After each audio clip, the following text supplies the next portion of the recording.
Morning students, जैसा कि आपको पता है प्रत्येक रविवार को हमने राजनीति विज्ञान की क्लास स्टार्ट की है। गत रविवार को हमने संविधान की कॉन्सेप्ट के बारे में पढ़ा था, संविधान किसे कहते हैं। साथियों, आज से हम भारत के संविधान को स्टार्ट कर रहे हैं और संविधान का जो प्रारंभ है वो प्रस्तावना या उद्देशिका से होता है। तो आज का अपना टॉपिक है भारत के संविधान की प्रस्तावना या उद्देशिका। आज का अपना टॉपिक है भारत के संविधान की प्रस्तावना या उद्देशिका। साथियों, सबसे पहले हमें ये पता होना चाहिए या सबसे पहले हमें इस बात का पता करना है कि ये जो प्रस्तावना है, ये प्रस्तावना भारत के संविधान में ली कहां से गई है, यानी ये प्रस्तावना की जो व्यवस्था संविधान में की गई है। साथियों, ये संविधान में व्यवस्था कहां से की गई है? तो साथियों, प्रस्तावना की जो व्यवस्था है, ये व्यवस्था अमेरिका के संविधान से की गई है। ये व्यवस्था अमेरिका के संविधान से की गई है। और ये जो प्रस्तावना है, साथियों, इस प्रस्तावना की जो भाषा है, ये भाषा ऑस्ट्रेलिया के संविधान से ली गई है। संविधान की प्रस्तावना की जो भाषा है वो ऑस्ट्रेलिया के संविधान से ली गई है और ऑस्ट्रेलिया के संविधान में भी ये जो भाषा है ये यूएनओ का जो चार्टर है उस चार्टर से प्रभावित है। तो इस प्रकार से भारत का जो संविधान है उसका प्रारंभ, संविधान का प्रारंभ जो है वो प्रस्तावना से होता है। प्रस्तावना की जो व्यवस्था है वो भारतीय संविधान में अमेरिका के संविधान से ली गई है और प्रस्तावना की जो भाषा है वो ऑस्ट्रेलिया के संविधान से ली गई है। अब साथियों, हम बात करते हैं इस प्रस्तावना या उद्देशिका के बारे में। सबसे पहले हमें ये पता होना चाहिए संविधान का निर्माण करने के लिए आपको पता है संविधान सभा का गठन किया गया। संविधान का निर्माण करने के लिए संविधान सभा का गठन किया गया। अब ये संविधान सभा का गठन कौन सी योजना के तहत किया गया? ये कैबिनेट मिशन योजना के तहत।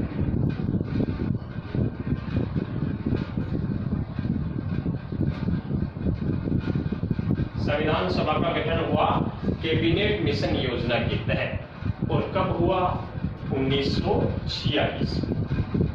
संविधान सभा का गठन हुआ साथियों 1946 में। अब संविधान सभा का गठन होने के बाद में संविधान सभा की बैठक हुई। सबसे पहली बैठक, ये जो संविधान सभा है, इस संविधान सभा की प्रथम बैठक कब हुई? साथियों, संविधान सभा की प्रथम बैठक 9 दिसंबर 1946 को। संविधान सभा की प्रथम बैठक 9 दिसंबर 1946 को हुई।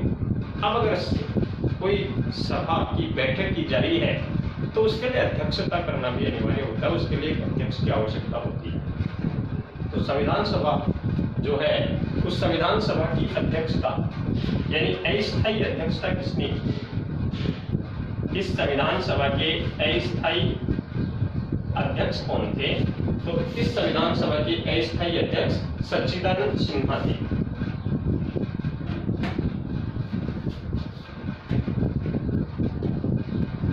संविधान सभा के अस्थायी अध्यक्ष सच्चिदानंद सिन्हा थे। इसके बाद में संविधान सभा की दूसरी बैठक हुई 11 दिसंबर 1946 को। 11 दिसंबर 1946 को जब संविधान सभा की दूसरी बैठक हुई तो डॉक्टर राजेंद्र प्रसाद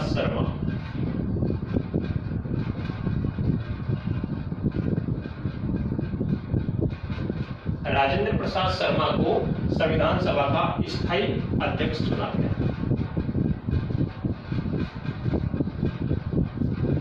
11 दिसंबर 1946 को जब संविधान सभा की दूसरी बैठक हुई उसमें डॉक्टर राजेंद्र प्रसाद शर्मा को संविधान सभा का स्थायी अध्यक्ष चुना गया। इसके बाद में क्या होता है कि 13 दिसंबर 1946 को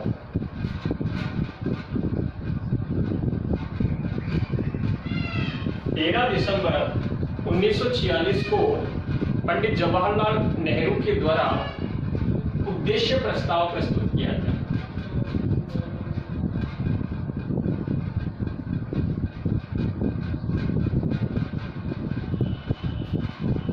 दिसंबर 1946 को पंडित जवाहरलाल नेहरू के द्वारा उद्देश्य प्रस्ताव प्रस्तुत किया गया, जिसको कि संविधान की जो प्रस्तावना है उसका आधार कहा जाता है।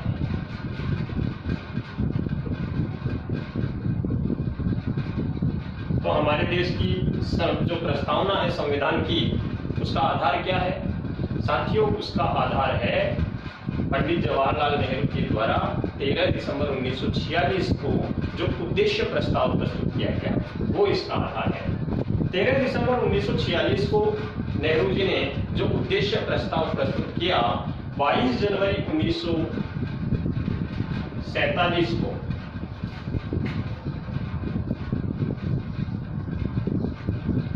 ये उद्देश्य प्रस्ताव स्वीकार कर दिया गया या पारित कर दिया गया।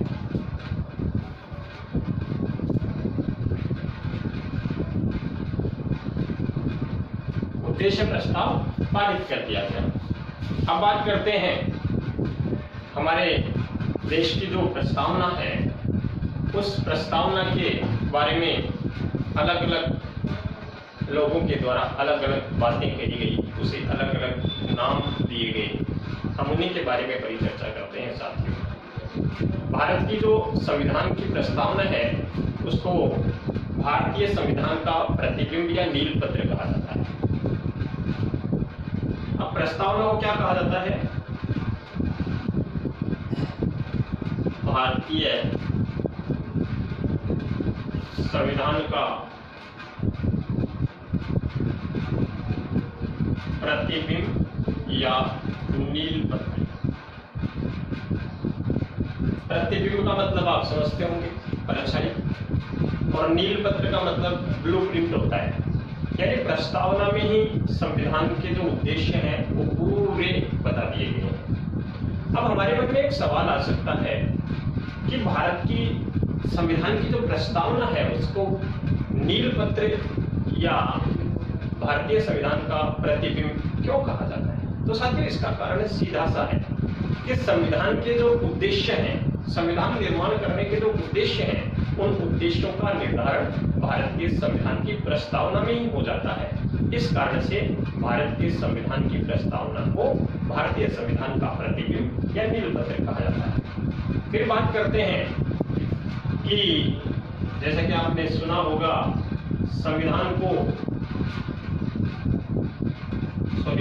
संविधान की आत्मा जो है वो भी प्रस्तावना को कहा जाता है।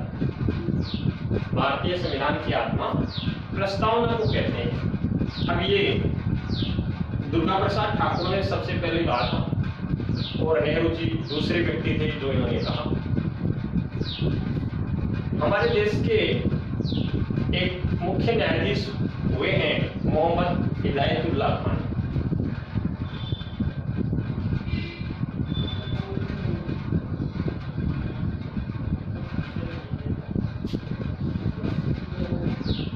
हिदायतुल्लाह खान ने भारतीय संविधान की जो प्रस्तावना है उसको भारत के संविधान की आत्मा कहा। ये बहुत इंपॉर्टेंट व्यक्ति हैं और ये महत्वपूर्ण व्यक्ति क्यों हो जाते हैं? क्योंकि 1967 का जो गोलकनाथ बनाम पंजाब राज्यवाद था, उस समय गोलकनाथ बनाम पंजाब राज्यवाद जो था 1967 का, उस समय ये भारत के मुख्य न्यायाधीश थे। फिर एक और हुए हैं के.एम. मुंशी। के.एम. मुंशी ने भारतीय संविधान की जो प्रस्तावना है, साथियों, इस प्रस्तावना को भारत के संपूर्ण प्रभुत्व संपन्न लोकतंत्रात्मक गणराज्य की जन्मकुंडली कहा। संपूर्ण प्रभुत्व संपन्न लोकतंत्रात्मक गणराज्य की जन्मकुंडली। किसने कहा? के.एम.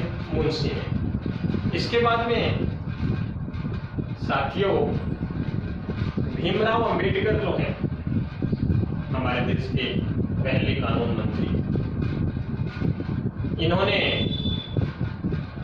जो भारतीय संविधान की आत्मा है, वो हमारे संविधान का एक अनुच्छेद है, वो अनुच्छेद है 32। अब आपको ये पता होगा कि अनुच्छेद 32 में क्या है। साथियों अनुच्छेद 32 जो है उसमें संवैधानिक उपचारों का अधिकार है।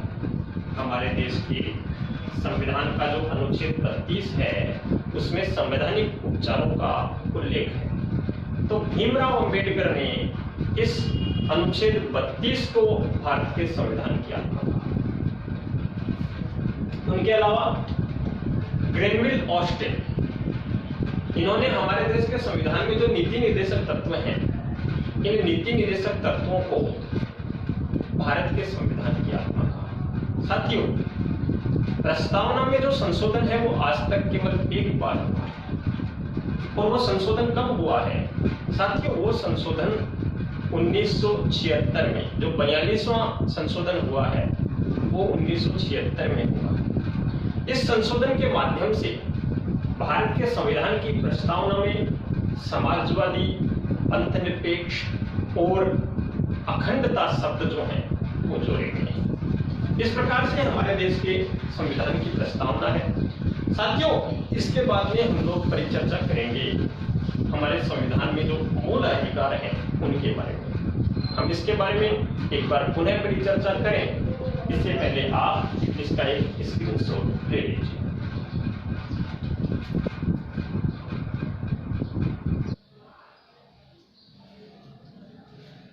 साथियों मूल अधिकारों के बारे में परिचर्चा करें उससे पहले हम लोग एक बार फिर से भारत के संविधान की जो प्रस्तावना है, जहां से संविधान प्रारंभ होता है, उसके बारे में इनको एक बार फिर से दोहरा लेते हैं। साथियों भारतीय संविधान का जो प्रारंभ है वो प्रस्तावना से होता है। प्रस्तावना की जो व्यवस्था है वो भारत के संविधान में अमेरिका के संविधान से ली गई है, लेकिन प्रस्तावना की जो भाषा है वो ऑस्ट्रेलिया के संविधान से प्रभावित है। साथियों संविधान का निर्माण करने के लिए संविधान सभा का गठन किया गया था और यह गठन कैबिनेट मिशन योजना के तहत 1946 में किया गया था। संविधान सभा का गठन कब हुआ? 1946 में कैबिनेट मिशन योजना के तहत। उसके बाद में साथियों संविधान सभा की जो प्रथम बैठक है उसका आयोजन होता है 9 दिसंबर 1946 को, और इस बैठक की जो अस्थायी अध्यक्षता है वो अस्थायी अध्यक्षता सच्चिदानंद सिन्हा ने की।